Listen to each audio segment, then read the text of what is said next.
Existe uma linha tênue entre genialidade e loucura. 15 de outubro de 1844.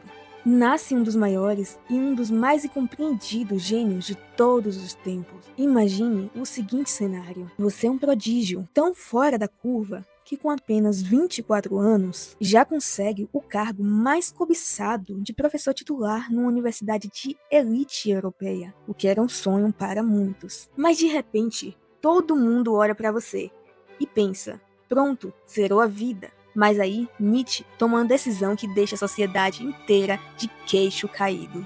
Ele simplesmente chuta o balde e larga absolutamente tudo. A carreira dos sonhos, os status, o salário alto, e simplesmente faz as malas e vai morar no meio do nada. E foi nesse isolamento que ele criou as ideias que desvendaram o universo. Nietzsche estava em busca de desvendar a sombria essência do que realmente motiva os seres humanos, mas que no fim acabou custando a sua própria vida. Deus está morto e nós o matamos. Essa é uma das reflexões mais impactantes da vida de Nietzsche. A frase mais pesada da filosofia ocidental veio do lugar mais improvável possível. O maior paradoxo da vida dele é que o homem que declarou o fim do divino era, na verdade, filho e neto de pastores luteranos. Ele cresceu dentro da igreja, cercado pela fé, mas a sua mente inquieta não aceitava o conforto das respostas prontas. Foi justamente essa recusa em seguir cegamente que o transformou no maior crítico da própria estrutura em que nasceu. Ele escancarava a moral, a cultura e a hipocrisia de toda a sua época. Só que ser o único a enxergar através das máscaras da sociedade é um caminho assustadoramente solitário. Mesmo tendo uma das mentes mais brilhantes da história, ele era ignorado. Seus livros quase não vendiam na época. Ele era um gênio nas palavras, mas carregava uma dificuldade dolorosa de se relacionar, sendo consumido por um sentimento de isolamento quase sufocante.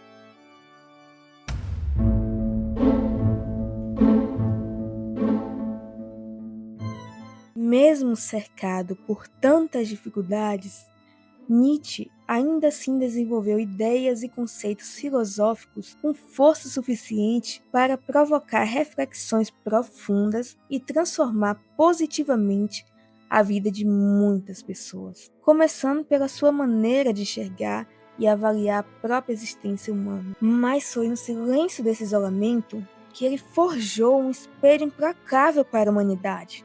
E a primeira coisa que ele reflete é a forma como nós fomos adestrados a odiar o presente. Para Nietzsche, nós passamos a vida inteira sacrificando o agora em nome de um futuro idealizado. Por exemplo, muitos dizem: quando eu me formar, serei feliz.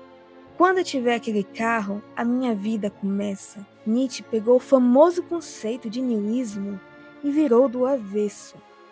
Para ele, o niilista não é quem acha que a vida não tem sentido. O verdadeiro niilista é você, toda vez que reprime os próprios instintos e anula a realidade de hoje para rastejar atrás de uma ilusão inatingível. Enquanto a sociedade te ensina a venerar padrões vazios e cenários perfeitinhos que só existem na sua cabeça, ele te dá um choque de realidade. O mundo é sempre e sempre será caótico. A vida tem que bastar por si mesma. Toda vez que você nega a vida como ela é, para sonhar como ela deveria ser, você mesmo está soldando as grades da sua própria prisão.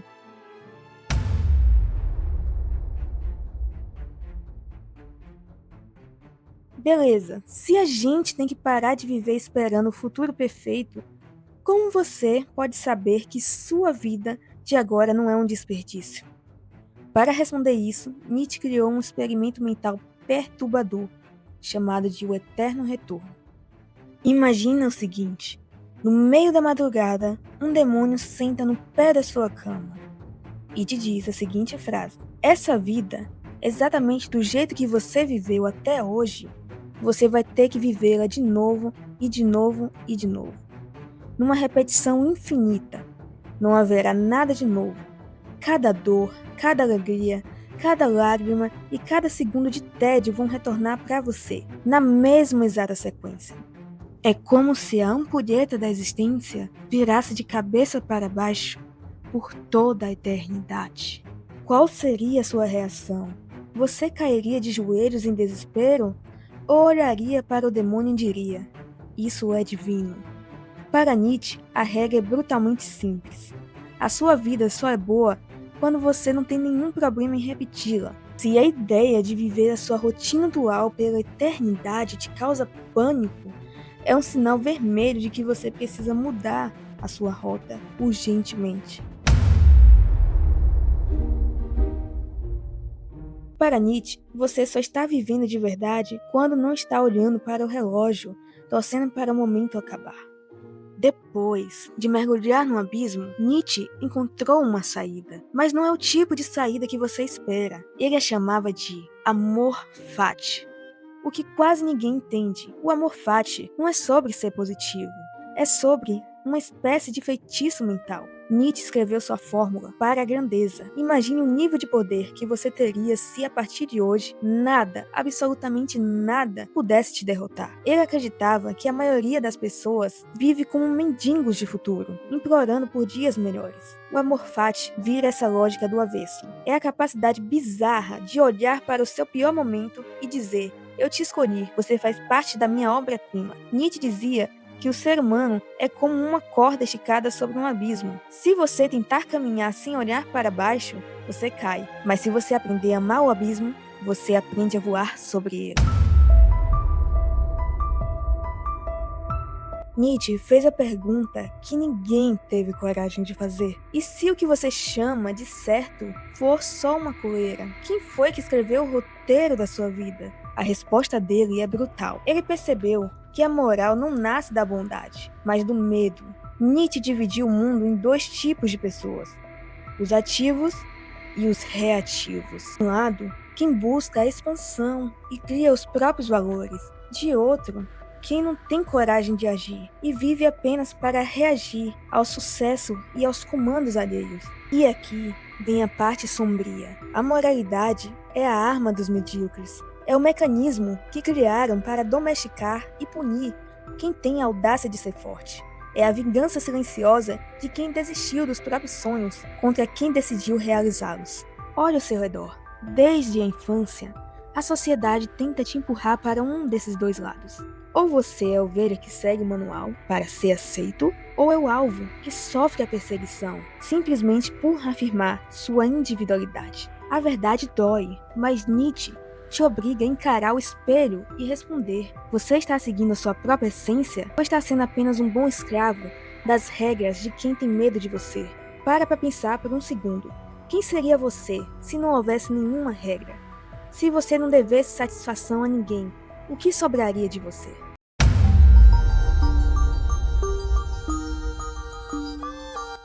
O fim triste de uma mente brilhante. Apesar de ter construído uma das filosofias mais poderosas da história, o destino reservou para Nietzsche um desfecho cruel. Talvez o pior que uma mente tão brilhante poderia suportar. Aos 44 anos, em uma manhã fria na Itália, o homem que desafiou o mundo desmoronou. Diz a lenda que, ao ver um cavalo sendo chicoteado brutalmente no meio de uma praça, Nietzsche não aguentou. Ele correu, envolveu o pescoço do animal em um abraço desesperado e em prantos gritou: "Eu entendo você! Eu entendo você!" Aquele foi o último suspiro de sua lucidez. Depois daquele dia, em 1889, ele jamais voltou a ser o mesmo. Foram 11 anos arrastando-se em um silêncio absoluto, preso em um labirinto mental, onde ninguém mais conseguia alcançá-lo. O gênio que incendiou a cultura europeia passou seus últimos dias como uma sombra, totalmente isolado e incapaz de formular um único pensamento. Embora a ciência discuta as causas biológicas, é impossível ignorar o peso do seu isolamento. Nietzsche viveu sob uma pressão emocional devastadora. Imagine carregar a carga das verdades que ninguém mais queria ouvir. Enquanto lidava com a morte precoce do pai e do irmão, e além de sucessivos fracassos amorosos e profissionais, ele viveu em guerra contra seu tempo. Ao atacar a moral e a religião naquela época, ele se tornou um estrangeiro no próprio mundo. A solidão foi cela, onde ele passou seus últimos dias pagando preço por ter olhado a fundo demais para o abismo. Nietzsche decifrou a alma humana, mas no processo acabou devorado por ela. Seus escritos ainda pulsam com uma urgência assustadora sobre o que significa ser humano no mundo moderno, mas sua história nos deixa uma última dolorosa lição. No final das contas, não importa o quão alto sua mente possa voar, ou quantas verdades você descubra. No fim do dia, nós somos apenas e tragicamente humanos. Se você quer descobrir mais enigmas, maratone o próximo vídeo que tá aparecendo aí na tela. E se inscreva no canal para se tornar um verdadeiro enigmático. Te vejo já!